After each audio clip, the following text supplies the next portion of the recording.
Имаш TikTok? И аз! Показват скоро има.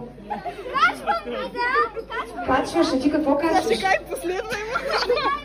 Малко преди да ме баннат има 1100 и няколко последвателно. Преди да те какво да те направят? Баннат. Баннат. Добре, че мен не са ме баннали все още. Добре, ма, слушай сега, ти тогава си много отворен тиктокър, нали? И ги разбираш нещата.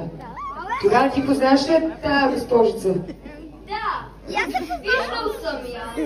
Как да не си я виждал? Ти знаеш колко милиона гледания има тя в тикток? Виждал съм я в TikTok. Така, сега искаш ли да имаш най-актуалния тикток? Къде ти е телефона? Бързо, че ми изгоря, ще се откажа. Тъпо съм...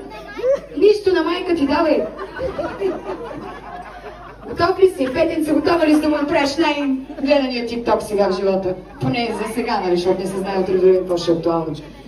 Чакай сега, аз ще пея, тя ще танцува и ти искам да си вътре. Доближи хубаво така. Готов ли си? Снимаш ли вече? Мъжете кърти!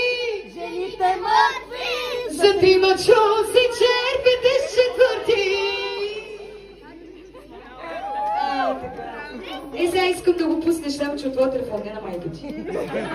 Пускаш го от този тикток и сега гледай колко гледане ще имаш. Ама ще тагнеш Петя Киронова.